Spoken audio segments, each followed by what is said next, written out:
অন্যায় হোক, যে কোনো হাত, তৃণমূল হোক, সিপিএম হোক, বিজেপি হোক, কোন রাজনীতি না করুক এই পরিবারের মতো, হিন্দু হোক, মুসলমান হোক, শিখ হোক, যদি অন্যায় হয়, মহিলা হোক পুরুষ হোক, আমরা কিন্তু প্রতিবাদ করব।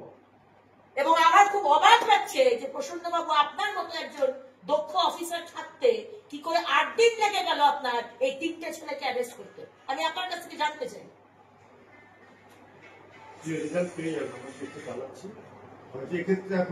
এটি শেখ শাহজাহান প্রসন্নবাবু, এটি শেখ শাহজাহান নাকি অনুব্রত মণ্ডল নাকি কাজল শেখ নাকি অন্য কোন জাহাঙ্গীর ফলতার যে আপনি ধরতে পারছেন না? আপনার বিরাট চাপ আছে উপর থেকে, এদের জন্য চাপ আছে।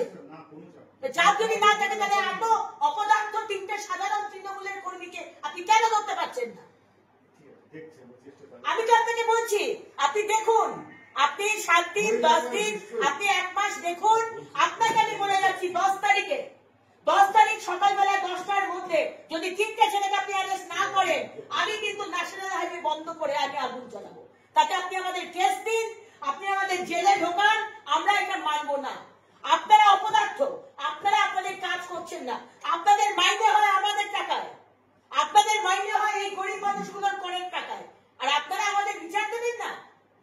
আপনারা ছুট দিয়ে রেখেছেন এই ক্রিমিনাল গুলোকে। এগুলো আমরা সহ্য করবো না প্রসন্ন বাবু। আপনি শুনে নিন অন্যকে কি করে, আর কম্প্রোমাইজে যাবেন না।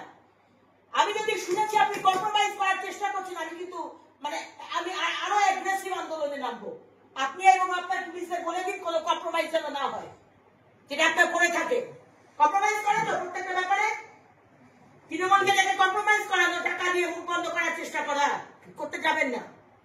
3 জন কর্মীকে ধরুন, আমাকে 10 তারিখে যাতে না আসতে আপনার এতে। তোমার যদি কিছু বলার থাকে বলে দাও। পশ্চিমবঙ্গের প্রচুর চাপ আছে।